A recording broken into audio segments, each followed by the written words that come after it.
వెంటనే ఒక review meeting ఏర్పాటు చేసి పోలీసు ఉన్నతాధికారులు ఎక్కడెక్కడ ప్రమాదాలు జరిగే అవకాశం ఉన్నాయి స్పీడ్ గన్స్ ఏర్పాటు చేయడం. రెండవది అతి ముఖ్యమైనది ఆటోల ప్రయాణికులు. నిన్నటి ఆటోలో 12 మందో 13 మందో ఉన్నట్టు, 7 మంది చనిపోయారు, 5 మంది అక్కడికక్కడే చనిపోయారు. అదే రకంగా ఈ డివైడర్ ఏదైతే ఉందో హైవే మీద యూటర్న్స్ డివైడర్ దగ్గర ప్రమాదాలు అది మనం నిన్న చూసినాం. అతివేగంగా వచ్చినా కూడా డివైడర్ను దాటుకొని 4 పల్టీలు కొట్టిందట కారు, అతివేగం. లేకపోతే అక్కడ వెనక ప్రమాదం ఎట్లా జరిగింది ఇంకా పూర్తి వివరాలు తెలియదు కనుక ఎక్కువ వివరాలు లోపలికి పోతలేను. ఖచ్చితంగా ఈ ప్రమాదాలకు సంబంధించి అవసరమైనటువంటి సూచనలు ప్రయాణికులకు ఇవ్వడం. ఎందుకంటే ప్రతి నిత్యము ప్రతి కుటుంబం కూడా ఎదురు చూస్తుంటుంది, బయటికి వెళ్ళిన వ్యక్తి ఇంటికి రావాలని ఎదురు చూస్తూ ఉంటుంది. ఖచ్చితంగా ఈ రాష్ట్ర కేంద్ర ప్రభుత్వాలు బాధ్యత వహించాలి. రెండవది, ఈరోజు కేంద్ర మంత్రిగా ఉన్నటువంటి బండి సంజయ్ గారు 2 సంవత్సరాల పైన కావస్తున్నది. పెద్దాపూర్ సర్వీస్ రోడ్డు అధికారంలోకి వచ్చిన 100 రోజులలో పూర్తి చేస్తా అన్నాడు, 700 రోజుల పైన అయిపోయింది. ఈ పార్లమెంట్ సభ్యుడు కూడా ఇక్కడనే ఉన్నాడు, ఎన్నడూ కూడా దానికి సంబంధించి దృష్టిలోకి పోయిన ఆలోచన లేనట్టుంది. ఒకసారి ఏదో మీటింగ్లో మాట్లాడినట్టున్నారు కానీ అతి గతి లేదు ఇప్పటికి. ఇంకా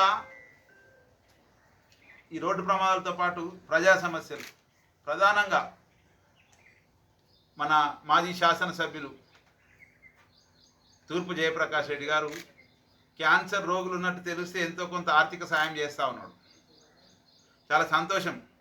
కానీ ఈ రెండవది, మన పార్లమెంట్ సభ్యులు కూడా రఘునందన్ రావు గారు కూడా వాళ్ళ కూతురు డాక్టర్ సందర్భంగా ఏదో క్యాన్సర్ స్క్రీనింగ్ టెస్టులు పెడతా ఉన్నట్టు సమాచారం. మొన్న సదాశివపేట ప్రభుత్వ ఆసుపత్రి కూడా సందర్శించినారు. చాలా సంతోషం, మీరు ప్రజలకు ఏదో చేస్తున్నామని చెప్పడానికి ప్రయత్నం చేస్తూ ఉన్నారు. కానీ కేంద్ర రాష్ట్ర ప్రభుత్వాలు మీరు అధికారంలో ఉన్నారు. నేను ఒకటే అడుగుతా ఉన్నా, సంగారెడ్డిలో డంపింగ్ యార్డ్, సదాశివపేటలో డంపింగ్ యార్డ్, రీట్రీట్మెంటు ఎందుకు, బయో ప్లాంట్లు ఎందుకు స్టార్ట్ చేయడం లేదు? ఎంత దారుణం ఏంటంటే ఇక్కడున్న స్థానిక ప్రభుత్వ ఆసుపత్రిలో వేస్ట్ మెడికల్ యూసేజ్, ప్రైవేట్ ఆసుపత్రిలో వేస్ట్ మెడికల్ యూసేజ్ ఇదే చెత్త బండ్ల ద్వారా డంపింగ్ యార్డ్లకు పోతున్నాయి. ఎంత దారుణం అంటే వెంకటాపూర్ గ్రామ ప్రజలకు, వెనకపల్లి గ్రామ ప్రజలకు బాగా తెలుసు. పక్కకే కుంట ఉంటుంది, వర్షం పడ్డప్పుడల్లా ఈ మెడికల్ లేకపోతే ఈ మొత్తం చెత్త అంతా దీని ద్వారా తాగునీళ్ళు అక్కడ నుంచి ఆ గంకతో కెనాల్ ద్వారా మళ్ళీ 20 గ్రామాలకు మళ్ళీ మంజీరా బ్యాక్ వాటర్కి వెళ్తుంది. వర్షం పడ్డప్పుడల్లా అసలు ఈ క్యాన్సర్ రావడానికి కారణము మీరు పట్టించుకోకపోవడమే కదా. ప్రజల క్యాన్సర్ సోకడానికి ప్రధానంగా రీట్రీట్మెంట్ ప్లాంట్లు లేకనే కదా. సుమారు 32 టన్నుల చెత్త ఒక సదాశివపేట పట్టణంలో వెళ్తుంది, జైరాబాద్ పట్టణంలో, సంగారెడ్డి పట్టణంలో, జోగిపేట పట్టణంలో. ఎన్నడన్నా మీరు ఈ డంపింగ్ యార్డ్లను ఏం చేద్దామని జిల్లా మంత్రులు అవుతున్నారు, ఎమ్మెల్యేలు అవుతున్నారు, ప్రజాప్రతినిధులు అవుతున్నారు.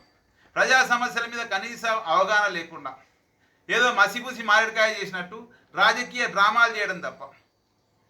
నేను మళ్ళీ 2 రోజుల నుంచి నడుస్తూ ఉన్నది, నేను వాటి లోతుగా వెళ్ళాల్సిన అవసరం లేదనుకుంటున్నా. హరీష్ రావు గారి మీద జయగారెడ్డి గారు, జయగారెడ్డి గారి మీద ప్రభాకర్ గారిని ఇంకొకరు మాట్లాడుతూ ఉన్నారు. నాకు తెలిసి 1995 నుంచి సదాశివరెడ్డి గారు శాసనసభ్యులు ఉన్నప్పుడు సదాశివపేట మున్సిపల్ చైర్మన్గా చింతా ప్రభాకర్ గారు, సంగారెడ్డి మున్సిపల్ చైర్మన్గా జయప్రకాష్ రెడ్డి గారు, సుమారుగా 30 సంవత్సరాలు 31 సంవత్సరాలుగా మీరు కాకపోతే వారు కాకపోతే వీరు అధికారంలో ఉంటూనే ఉన్నారు. కనీసం పోతిరెడ్డిపల్లి చౌరస్తాలో రోజుకు 15-20 వేల మంది ప్రయాణికులు ప్రయాణం చేస్తూ ఉంటే, ఎండకెండి వానకు తడుస్తూ ఉంటే కనీసం ఒక బస్ షెల్టర్, బస్ స్టాండ్ నిర్మాణం చేయని రాజకీయ నాయకులు మీరు. నేను చిన్న ఉన్నప్పని చూస్తూ ఉన్నా, సదాశివపేటలో సబ్ కోర్టు తీసుకొస్తామని ప్రతిసారి ఎన్నికల మేనిఫెస్టోలో పెట్టడమే కానీ సదాశివపేటలో ఉన్న ప్రభుత్వ భూములు, హైవేకున్న ప్రభుత్వ భూములన్నీ కూడా శ్మశాన వాటికలకు కేటాయించారు. కానీ ఒక జ్యుడిషియల్ డిపార్ట్మెంట్కి ఇచ్చిరా? ఒక మున్సిఫ్ కోర్టు లేని పరిస్థితి. 1955లో మున్సిపాలిటీ సదాశివపేట.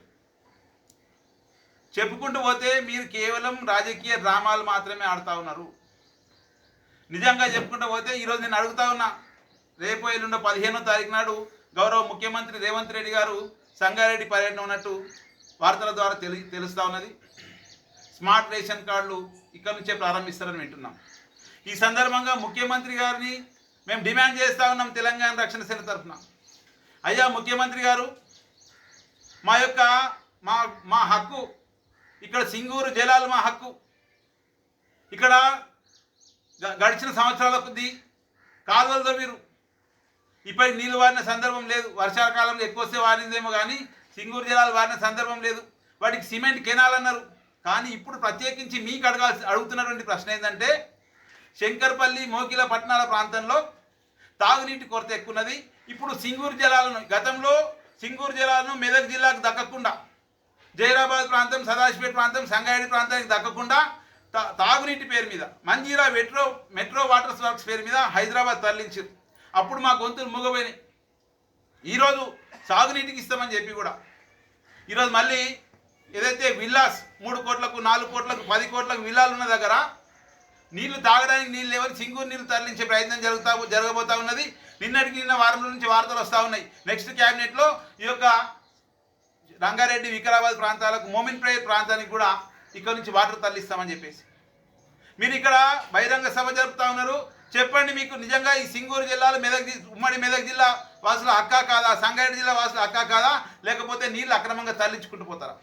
గతంలో ఇదే హరీష్ రావు గారు మంత్రి ఉన్నప్పుడు 13 టీఎంసీల నీళ్ళు అప్పనంగా పారబెట్టిండు.